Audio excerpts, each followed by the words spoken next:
Hi guys, welcome to விஷோ info.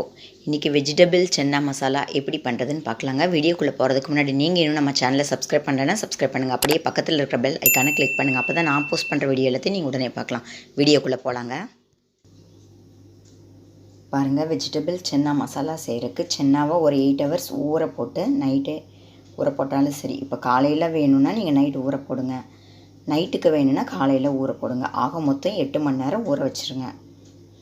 ஊற வச்சுட்டு குக்கரில் சாதம் வைக்கிறேன் பார்த்திங்களா, அந்த மாதிரி வச்சு எடுத்துகிட்டா பாருங்கள் எவ்வளோ சூப்பராக வெந்திருக்கு.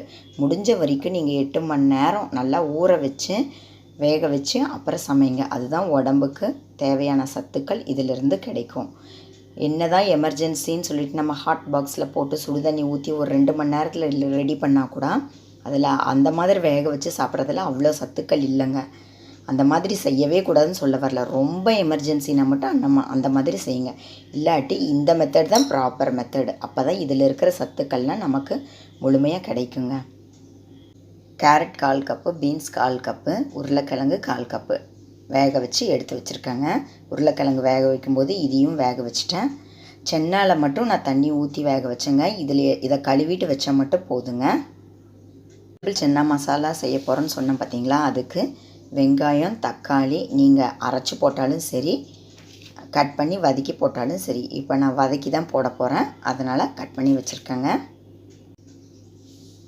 வெஜிடபிள் சென்னா மசாலா செய்கிறதுக்கு தேவையான உப்பு பத்தலைன்னா அப்புறம் போட்டுக்கலாங்க. இந்தளவு சரியாக இருக்குன்னு நினச்சி எடுத்து வச்சுருக்கேங்க. 1 டேபிள் ஸ்பூன் உப்பு, சின்ன துண்டு பட்டை, 1 ஏலக்காய், 3 கிராம்பு, ஒரு 1/4 டீஸ்பூன் சோம்பு, 1 டீஸ்பூன் சிகப்பு மிளகாய்த்தூள், 2 பல் பூண்டு, 1 இன்ச்சு இஞ்சி. இதை தான் எடுத்து வச்சுருக்கேங்க. குருமா திக் பண்ணுறக்காக, அதாவது திக்காக வர்றதுக்காக நான் எதையுமே சேர்க்க போகிறது இல்லைங்க. பொட்டுக்கடலையோ அரிசி மாவோ கடலை மாவோ இந்த மாதிரி நிறைய பேர் முந்திரி பேஸ்ட்டு, பாதாம் பேஸ்ட்டு இந்த மாதிரி எதோ சேர்த்துறாங்க. அது அவங்கவுங்க விருப்பங்க. நான் எப்போவும் இந்த மாதிரி சேர்த்துறது இல்லைங்க. ப்ராப்பர் சென்னா மசாலா பண்ணும்போது மட்டும் முந்திரி பேஸ்ட்டு சேர்ப்பேங்க. இப்போ வெஜிடபிள் சென்னா மசாலான்னு சொல்லியிருக்கேன் பார்த்தீங்களா, இதுக்கு திக்னஸுக்காக நான் எதையும் சேர்க்க போகிறது இல்லைங்க. நான் இப்போ செஞ்சு முடித்த உடனே நான் செய்கிற திக்னஸ் கரெக்டாக வந்ததுன்னா அப்படியே விட்டுருவேன். சப்போஸ் குருமா செஞ்சே முடிச்சாச்சு, திக்னஸ் பத்தாமல் ரொம்ப தண்ணியாக தெரிஞ்சதுன்னா குருமாவிலேருந்து இருக்கிற வெஜிடபிள்ஸும் சென்னாவையும் எடுத்து ஒரு பிளேட்டில் ஆற வச்சு அரைச்சி இதில் மறுபடியும் சேர்த்துக்குவேங்க. அதே போதுங்க, வேறு எதுவும் தேவையில்லை. மற்றபடி நான் செய்கிறது தான் உங்கள்கிட்ட ஷேர் பண்ணுறேன். உங்களுக்கு பிடிச்ச மாதிரி நீங்கள் செஞ்சுக்கோங்க. இதை அரைச்சி வச்சுக்கலாங்க. அடுத்தது குருமா எப்படி செய்கிறதுன்னு பார்க்கலாங்க. வெஜிடபிள் சென்னா மசாலா செய்கிறதுக்கு 1 டேபிள் ஸ்பூன் நெய், 1 டேபிள் ஸ்பூன் ஆயில் மிக்ஸ் பண்ணி சூடு பண்ணிகிட்ருக்கேங்க. இப்போ சூடு ஆயிடுச்சு. 1/2 டீஸ்பூன் கடுகு சேர்த்திக்கலாங்க. கடுகு வெடித்த உடனே நாம் கட் பண்ணி வச்சுருக்கிற வெங்காயம், தக்காளியை ஆட் பண்ணிக்கலாங்க. அப்புறம் இந்த டயத்தில் தான் ஆக்சுவலாக பட்டை, கிராம்பு, சோம்பு அந்த மாதிரி முழு ஸ்பைசஸை அப்படி போட்டால் சூப்பராக இருக்குங்க. ஆனால் நான் எந்த இதுக்குமே மேக்ஸிமம் சேர்த்துறது இல்லைங்க. ஏதோ ஃப்ரைட் ரைஸ், புலாவுக்கு மட்டும்தான் அப்படி சேர்த்தணுங்கிற ஒரு கட்டாயத்துக்கு சேர்ப்பேங்க. ஏன்னா சாப்பிடும்போது அதெல்லாம் தொண்டையில் மாட்டிக்கிறதுனால எனக்கு பிடிக்கிறது இல்லைங்க. உங்களுக்கு பிடிக்கும் அப்படின்னா நீங்கள் இப்போ சேர்த்துக்கலாம். அப்போ அரைக்கும்போது சேர்க்க வேண்டியதில்லை, இப்போ சேர்த்தா கூட போதுங்க. எனக்கு அப்படி தான் பிடிக்கும் அப்படிங்கிறதுனால நான் பண்ணுற மெத்தடை உங்கள்கிட்ட ஷேர் பண்ணேன். இப்படி தான் பண்ணணும்னு சொல்லவே இல்லைங்க. கடுகு வெடித்ததுக்கப்புறம் பார்க்கலாங்க. கடுகு வெடிச்சிருச்சு. வெங்காயம், தக்காளி சேர்த்திக்கலாம்.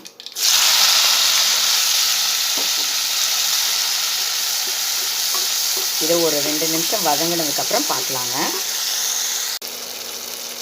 வெங்காயம், தக்காளி இந்த அளவுக்கு வதங்கினதுக்கப்புறம் நம்ம அரைச்சி வச்ச மசாலாவை இப்போ சேர்த்திக்கலாங்க. இதையும் 1 நிமிஷம் நல்லா வதக்கினதுக்கப்புறம் பார்க்கலாங்க. இப்போ இந்த குருமாவுக்கு நான் ஸ்டார்டிங்கில் 1 tablespoon oil, 1 tablespoon நெய்ன்னு சொல்லியிருக்கேன்.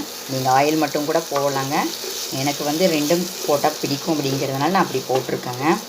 அதை 2ஐயும் சேர்த்து செய்யும்போது அந்த ஹெவினஸ் தெரியாதுங்க. ரொம்ப நெய் மட்டுமே போட்டோம், நெய், வெண்ணெய் இந்த மாதிரிலாம் அதை மட்டுமே சேர்த்து பண்ணோம்னா ரொம்ப ஹெவியாக தெரியும். நம்ம ஒரு 2 கரண்டி குருமா சாப்பிட்ற இடத்துல 1 கரண்டி தான் சாப்பிட முடியும். அதனால் ஆயிலும் கொஞ்சம் மிக்ஸ் பண்ணிங்கன்னா சாப்பிட்றதுக்கு ஈஸியாக இருக்கும், ஓரளவுக்கு டைஜஸ்ட் ஆகுங்க. இல்லாட்டி இப்படியே தொண்டையிலேயே நிற்கிற மாதிரி இருக்கும். மற்றபடி உங்கள் விருப்பப்படி செஞ்சுக்கலாங்க. இது ஒரு நிமிஷம் வதங்கினதுக்கப்புறம் பார்க்கலாங்க. வெங்காயம், தக்காளி, அந்த நாம் சேர்த்த மசாலா நல்லா மிக்ஸ் ஆகட்டுங்க.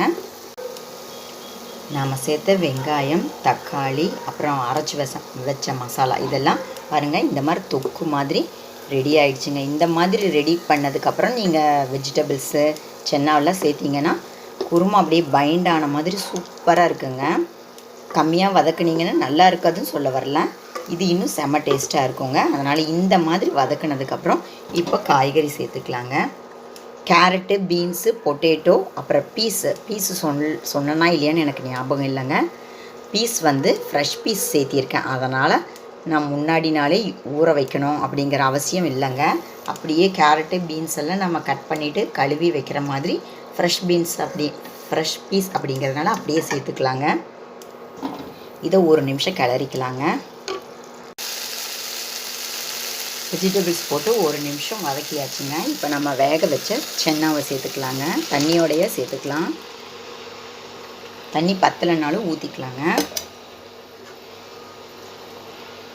இப்போ இதெல்லாம் ஒரு நிமிஷம் வேகட்டுங்க, அப்புறம் பார்க்கலாங்க. வெஜிடபிள் சென்னா மசாலாவில் எல்லாருமே சேர்த்தியாச்சுங்க. சூப்பராக கொதிச்சு ரெடி ஆகிடுச்சுங்க. இப்போ நம்மக்கிட்ட இருக்கிற கொத்தமல்லி போட்டுடலாங்க. கொத்தமல்லி, புதினா கட் பண்ணி வச்சுருக்கேன், அதை சேர்த்துக்கிறேங்க. அப்புறம் குருமா அப்படின்னாலே, அதாவது இந்த மாதிரி வெஜிடபிள் குருமா இதெல்லாம் எக்ஸ்ட்ராவாக செய்யும்போது சென்னா மசாலா இந்த மாதிரி எது செய்கிறதா இருந்தாலும் தனியாத்தூள், சீரகத்தூள் நிறைய பேர் சேர்ப்பாங்க. உங்களுக்கு விருப்பம் இருந்தால் அது சேர்த்துக்கோங்க. இல்லாட்டி ரசமிளகாய் தூள் கூட நம்ம சேர்த்துக்கலாங்க. என்ன ரசமிளகாயெல்லாம் சேர்க்க சொல்கிறாங்க, மிளகாய் தூளெல்லாம் சேர்க்க சொல்கிறாங்கன்னு நினைக்காதீங்க. ஏன்னா நம்ம மேக்ஸிமம் ரசம் மிளகாய் தூளில் தனியா, சீரகம் இதெல்லாம் போட்டு தான் செய்வோம். அதனால் அதை கூட யூஸ் பண்ணிக்கலாங்க. இன்னும் செம்ம டேஸ்ட்டாக இருக்குங்க. பாருங்கள், நான் இந்த அளவுக்கு சேர்க்குறேங்க. இதை சேர்த்திட்டு இன்னும் ஒரு நிமிஷம் கொதிக்க வச்சு அப்புறம் இறக்கிக்குவேங்க. அப்புறம் எனக்கு இனிப்பு சேர்த்தா தான் பிடிக்கும். நான் இந்த அளவுக்கு சேர்த்திக்கிறேங்க. உங்களுக்கு விருப்பம் இருந்தால் சேருங்க. நான் செய்கிற மெத்தடை உங்கள்கிட்ட ஷேர் பண்ணுறேங்க. நீங்கள் இதை இப்படி டெஃபினட்டாக ஃபாலோ பண்ணணும்னு அவசியமே இல்லைங்க. அப்புறம் குருமா ரொம்ப திக்காக இருந்ததுனால ஒரு கப்பு தண்ணி ஆட் பண்ணியிருக்கேங்க. அப்புறம் நீங்கள் அந்த சென்னாவை இப்படி போட்ட உடனே மிக்ஸ் பண்ணும்போது இப்படி கொஞ்சம் ஸ்மாஷ் பண்ணுற மாதிரி மிக்ஸ் பண்ணிங்கன்னா நம்ம வெஜிடபிள் சென்னா மசாலாவை திக் பண்ணுறக்காக வேறு எதுவுமே சேர்க்க வேண்டியது இல்லைங்க. அதே பாதி ஸ்மாஷ் ஆகி நம்ம குருமாவுக்கு தேவையான கன்சிஸ்டன்சி வந்துடுங்க. இது ஒரு நிமிஷம் கொதிச்சதுக்கப்புறம் ஆஃப் பண்ணிடுவேங்க. கோதுமை பரோட்டா செய்ய போகிறேங்க. 2 கப்பு கோதுமை மாவு எடுத்து வச்சுருக்கேங்க. இந்த மாவுக்கு தேவையான உப்பு சேர்த்திக்க போகிறேங்க. 2 டீஸ்பூன் சேர்த்திக்க போகிறேங்க. அப்புறம் 1 டீஸ்பூன் ஆயில் சேர்த்திக்க போகிறேங்க. 1 டேபிள் ஸ்பூன் ஆயில் சேர்த்திக்க போகிறேன். நீங்கள் இந்த இடத்துல 1 டேபிள் ஸ்பூன் நெய், வெண்ணெய் எது வேணால் சேர்த்துக்கலாங்க. எனக்கு ஆயில் போதுன்னு ஆயில் சேர்த்துருக்கேங்க. அப்புறம் இந்த எடுத்து வச்சுருக்கிற தண்ணியை ஊற்றி சப்பாத்தி மாவு பிசைஞ்சதுக்கப்புறம், அதாவது கோதுமை பரோட்டாக்கான மாவு பிசைஞ்சதுக்கப்புறம் பார்க்கலாங்க. பாருங்கள், நம்ம கோதுமை சப்பாத்தி மாவு சூப்பராக பிசைஞ்சு ரெடி ஆகிடுச்சுங்க. இப்போ வரைக்கும் இது ரெகுலர் சப்பாத்தி மாவு தாங்க. இதை இனிமேல் தான் கோதுமை பரோட்டாவாக பண்ணுறதுக்கு என்ன பண்ணலாம் அப்படிங்கிறது பார்க்க போகிறோங்க. பாருங்கள், நம்ம சப்பாத்தி மாவு பிசைஞ்சு வச்சுருந்தோம் பார்த்தீங்களா, அதில் ரெகுலர் சப்பாத்தி மாதிரி செஞ்சுக்கணுங்க. அதுக்கப்புறம் நெய் 1 டீஸ்பூன் எடுத்துக்கலாங்க. நெய், வெண்ணெய் உங்கள்கிட்ட எது இருக்கோ அதை எடுத்துக்கலாங்க. அதை இந்த மாதிரி போட்டுட்டு நல்லா ஸ்ப்ரெட் பண்ணி விடணுங்க. ஸ்ப்ரெட் பண்ணி விட்டுட்டு இதை லேயராக வர்றக்காக பாருங்கள், இப்படி விசிறி மடிப்பு மாதிரி மடிக்கணுங்க. மடிச்சுட்டு அப்போ நம்ம எப்போவுமே ரெகுலராக பண்ணுவோம் பார்த்தீங்களா, அந்த மாதிரி செஞ்சதுக்கப்புறம் பார்க்கலாங்க. அந்த விசிறி மடிப்பு மாதிரி மடித்ததுக்கப்புறம் இப்படி ரோல் பண்ணிக்கணுங்க. அதுக்கப்புறம் நான் அரிசி மாவு தாங்க எப்போவும் எடுத்துக்குவேன். அதில் நீங்கள் மைதா மாவு எது வேணால் எடுத்துக்கலாம். நான் அரிசி மாவு எடுத்துக்கிறேன், அதை காமிக்கிறேங்க. இப்போ நாம் இதில் வச்சு ரெகுலர் சப்பாத்தி மாதிரி ரொம்ப மெலிசாக தேய்க்கக்கூடாதுங்க. ஓரளவு பரோட்டா அப்படின்னு சொல்லியிருக்கோம், அப்போ ஓரளவு திக்காக தாங்க தேய்க்கணும். தேய்ச்சதுக்கப்புறம் பார்க்கலாங்க. பாருங்கள், நம்ம கோதுமை பரோட்டா இந்தளவுக்கு திக்காக இருந்தால் தாங்க நல்லாயிருக்கும். சப்பாத்தி மாதிரி மெலிசாக தேய்ச்சிட்டோம்னா அந்த லேயர் தெரியாதுங்க. அவ்வளோதான், வேற ஒன்றும் இல்லைங்க. அதனால் ஒன்றும் ஆகாது, நம்ம பயப்பட வேண்டியதில்லை. நல்லா மெலிசாக தேய்ச்சிட்டோம்னா ரெகுலர் சப்பாத்தி மாதிரி ஆகிடும். ரெகுலர் சப்பாத்திக்கும் இப்போ நான் கோதுமை பரோட்டான்னு சொன்னதுக்கு என்ன டிஃப்ரென்ஸ் கேட்டிங்கன்னா, நாம் போட்ட நெய்யோ வெண்ணெயோ இதெல்லாம் ஒவ்வொரு சப்பாத்திக்கும் தேய்க்கிறோம் பார்த்திங்களா, அதனால தான் கோதுமை பரோட்டான்னு சொல்கிறேங்க. இது உடம்புக்கு நல்லதான்னு கேட்டிங்கன்னா நல்லது தாங்க. 40 இயர்ஸுக்கு மேலே ஆன பெரியவங்க தான் இதை சாப்பிட யோசிக்கணும். அந்த 40 இயர்ஸுக்கு மேலே இருக்கிறவங்க கூட ஹார்ட் ஒர்க் பண்ணுறவங்களா இருந்தால் தாராளமாக சாப்பிட்லாங்க. நெய் வெண்ணெயெல்லாம் உடம்புக்கு ரொம்ப நல்லது தாங்க. பொரித்த எண்ணெயை திருப்பி பொரிக்கும்போது தான் கொலஸ்ட்ரால் ஜாஸ்தி ஆகுங்க. அதுதான் உடம்புக்கு கெட்ட கொலஸ்ட்ராலை உருவாக்குங்க. நாம் நெய் வெண்ணெய் சேர்க்கறதுனால எந்த ஒரு தப்பும் இல்லைங்க. நமக்கு ஜீரண சக்தி கம்மியாக இருந்தால் தாராளமாக இதை நம்ம அவாய்ட் பண்ணிக்கலாங்க. ஆனால் குழந்தைங்களுக்கு டெஃபினட்டாக கொடுக்கணுங்க. ஏன்னா அவங்க இந்த வயசில் தான் நல்லா ஜீரணிக்க முடியும். அதனால் நிறைய குழந்தைங்களுக்கு நெய்யோட ஃப்ளேவர் பிடிக்கவே பிடிக்காது. அந்த மாதிரி இருக்கிற குழந்தைங்களுக்கு நாம் இந்த மாதிரி சப்பாத்தி தேய்க்கும் போதே போட்டு கொடுத்துட்டோம்னா நெய் போட்டிருக்கோமா வெண்ணெய் போட்டிருக்கோமாங்கிறது அவங்களுக்கு தெரியாதுங்க. நம்ம சின்ன வயசுலேருந்தே பழக்கப்படுத்திட்டோம்னா அவங்களுக்கு இது ஒரு இஷ்யூவாகவே இருக்காதுங்க. ட்ரை பண்ணி பாருங்கள். இப்போ இந்த பரோட்டாவை சுட்டெடுக்கலாங்க. பாருங்கள், செமையாக சூப்பராக யம்மியாக ரெடி ஆகிடுச்சுங்க. வெஜிடபிள் சென்னா மசாலா கோதுமை பரோட்டா சூப்பராக ரெடி ஆகிடுச்சுங்க. ரெகுலர் சப்பாத்தி எப்படி நம்ம அடுப்பில் போட்டு எடுப்போமோ அதே மாதிரி போட்டு எடுக்கலாங்க. நம்ம ஒவ்வொரு சப்பாத்திக்கும் நெய்யோ வெண்ணெயோ போடுறதுனால இதை சுடும்போது தவாவில் போட்டு சுடும்போது நீங்கள் எக்ஸ்ட்ராவாக ஆயில் ஊற்றணுன்னு அவசியம் இல்லைங்க. உங்களுக்கு விருப்பம் இருந்தால் தாராளமாக ஊற்றிக்கலாம்.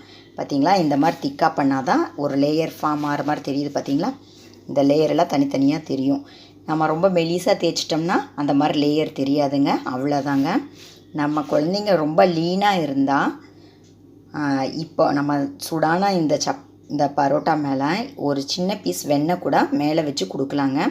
நம்ம குழந்தைங்க ஓரளவு ஸ்ட்ரென்த்தாக இருக்கிற மாதிரி தெரிஞ்சால் நம்ம சப்பாத்தி தேய்க்கும் போது மட்டும் நெய்யோ வெண்ணெயோ போட்டால் போதுங்க. பெரியவங்க நமக்கு ஜீரண சக்திக்கு தகுந்த மாதிரி இந்த நெய் வெண்ணெய் ஆட் பண்ணிக்கலாங்க. ஆனால் நெய்யும் வெண்ணெயும் சேர்க்கறதுனால உடம்புக்கு ரொம்ப நல்லதுங்க. பாருங்கள், நம்ம டேஸ்டியான வெஜிடபிள் சென்னா மசாலா ரெடி ஆகிடுச்சுங்க. கசூரி மேத்தி இருந்தால் நீங்கள் போட்டுக்கோங்க, இல்லைன்னா பரவாயில்லங்க, அதனால் ஒன்றும் இல்லை. நம்ம இந்த வெஜிடபிள் சென்னா மசாலா செஞ்சதுக்கப்புறம் புளிப்பு பத்தலை அப்படின்னு தோணுச்சுன்னா லெமன் ஜூஸ் ஆட் பண்ணிக்கலாங்க. இருக்குது வினிகர் அப்படின்னு வினிகரெல்லாம் சேர்க்காதீங்க. முடிஞ்ச வரைக்கும் லெமன் ஜூஸ் சேருங்க. அது வைட்டமின் சி, அதனால் நல்லா கிடைக்குங்க.